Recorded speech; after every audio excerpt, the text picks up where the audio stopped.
Hello বন্ধুরা, গোপাল রান্নাঘর থেকে তোমাদের সাদর আমন্ত্রণ জানাচ্ছি। বন্ধুরা, হই হই করে নিয়ে এলাম কি একটা মজার রেসিপি এবং অত্যন্ত লোভনীয় রেসিপি। সেটা হচ্ছে পাকা আমের ভাপা দই। দই ভালোবাসে না বাঙালি মনে হয় খুব কম, তারপর যদি হয় ভাপা দই এবং সেটা পাকা আম দিয়ে তৈরি, তাহলে তো কথাই নেই। তো এটা বানানোর জন্য যে খুব বেশি ইনগ্রেডিয়েন্টস লাগে তাও নয়।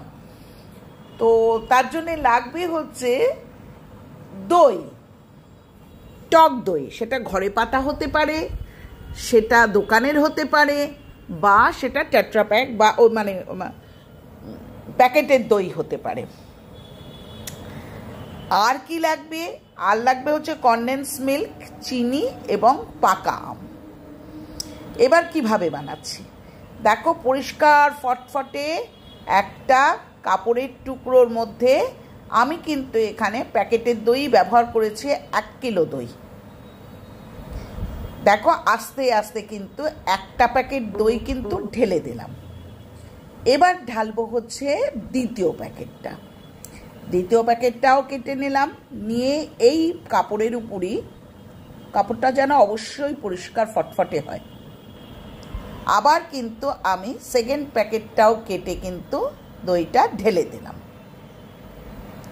দেখতে পাচ্ছ বন্ধুরা, অর্থাৎ 1 কিলো মতো দই দিয়ে আমি এই পাকা আমের ভাপা দই করব। এবার কাপড়টাকে বেশ করে দেখো পেঁচিয়ে উঁচু করে ধরলাম। কি পরিমাণে জল বেরোচ্ছে দেখো। হয়তো দেখা যাবে যে দোকান থেকে যে টক দইটা কিনছো তাতে হয়তো এতটা জলের পরিমাণ থাকবে না, কিন্তু বারবার বলছি এরম কাপড়ে বেঁধে বা ছাঁকনিতে কিন্তু দইটার সমস্ত জলটা বার করে নেবে। আমি 1 ঘন্টা থেকে 1.5 ঘন্টা এইভাবে ওপরে একটা ভারী খলনুড়ি চাপিয়ে আমি দইটা থেকে জল বের করতে দিলাম। আচ্ছা, এখানে বলার কথা, 1 কিলো দইয়ের জন্যে কিন্তু 2টো পাকা আম লাগবে।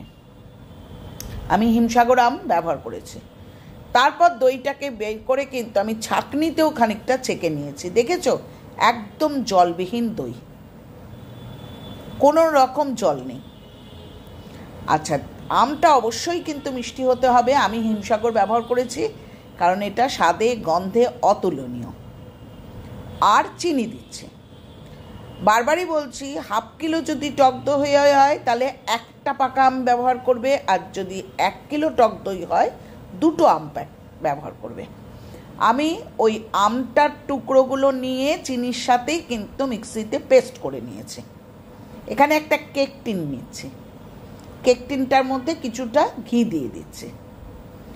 আর যে টক দইটা, জল ঝরানো টক দইটা ছিল, তার মধ্যে আমি পাকা আম চিনি সমেত যেটা পেস্ট করেছি তার অর্ধেকটা ঢাললাম, পুরোটা নয়। কিন্তু একসাথে গপ গপ করে পুরোটা ঢালবে না, তাতে কিন্তু বেশি পাতলা হয়ে যাবে।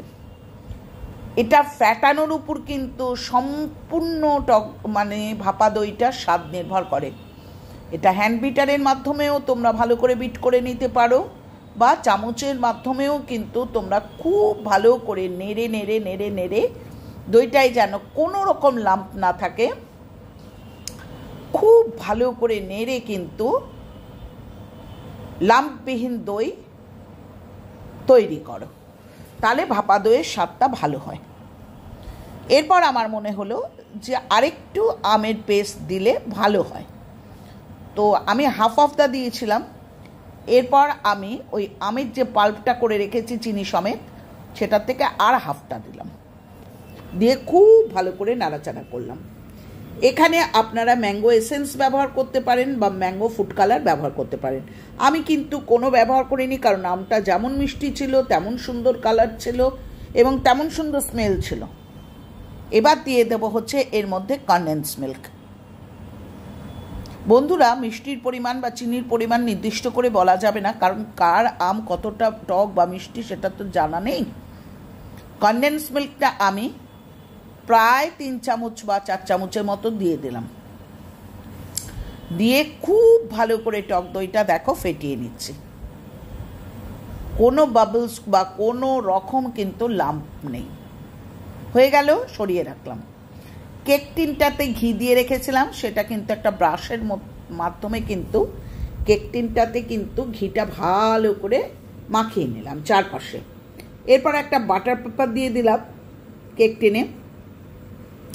এবার বাটার পেপারের ওপর দিয়েও কিন্তু ঘি মাখাতে লাগলাম, যে দইটা ভাপে হয়ে গেলে তারপর তাকে ডিমোল্ড করাটা সুবিধা হবে। এবার যে আমি পেস্টটা করে রেখেছি সেই পেস্টটার অর্ধেকটা দিলাম, দিয়ে আমি ওপর থেকে খানিকটা কেশর দিয়ে দিলাম। এতে স্মেলটাও সুন্দর হয়, দেখতেও সুন্দর হয়। অল্প করে কেশর ওপর থেকে দিয়ে দিলাম, তার উপরে আবার আরেকটা লেয়ার দিচ্ছি, অর্থাৎ আর যে হাফটা রয়েছে সেই হাফটা দিয়ে ওপর থেকে আবার খানিকটা কেশর দিয়ে আমি কেক টিনটাকে কিন্তু খুব ভালো করে ঝাঁকিয়ে ড্যাব ড্যাব করে নিলাম। পাত্রটা কাচিয়ে যা ছিল সব সমেত কিন্তু দিয়ে দিলাম। কেশরটা কিন্তু অবশ্যই দিও, তাতে কিন্তু স্মেলটাও সুন্দর হয়, দেখতেও সুন্দর হয়। দেখো আমি একটু ঝাঁকিয়ে নিচ্ছি, একটু ড্যাব ড্যাব করে নিচ্ছি, যাতে এর মধ্যে কিন্তু কোনো এয়ার ফর্মেশন না হয়। এবার ভালো করে চামচের সাহায্যে সেট করে কড়াইতে জল দিয়ে টকবক করে জলটা যখন ফুটে উঠেছে একটা স্ট্যান্ড দিয়ে আমি কিন্তু এই কেক টিনটাকে বসিয়ে দিলাম। এরপর একটা স্টিলের ডিশ দিয়ে এটাকে ঢাকলাম। এটাকে তোমরা কিন্তু ফয়েল পেপার দিয়েও ঢাকতে পারো, অর্থাৎ সিলভার পেপার, ওই যে ফয়েল পেপার সেগুলো দিয়েও ঢাকতে পারো। ঢাকনা চড়িয়ে দিলাম, ঢাকনায় যে ফুটোটা রয়েছে সেই ফুটোটা কাগজ দিয়ে বন্ধ করে দিলাম। প্রায় আধা ঘন্টার মতো সময় কিন্তু আমার লেগেছে, মিডিয়াম থেকে হাই ফ্লেমে কিন্তু বসিয়ে রেখেছিলাম। বন্ধুরা, কথায় কথায় কিন্তু আমি ডিমোল্ডও করে ফেললাম। দেখেছো কি সুন্দর তৈরি হয়েছে, অসম্ভব সুন্দর হয়। ডেকোরেশন করেছি। এখন অনেকেরই প্রশ্ন, এটা তো আমের টুকরো বোঝাই যাচ্ছে চারপাশে, লাল লালগুলো কি? এগুলো চেরি কেটে কেটে সরু সরু করে চেরি কেটেছি, আর একটা করে আমের পিস দিয়েছি। দেখো কি সুন্দর দেখতে লাগছে। ডেকোরেশনটা এইভাবেই করেছি।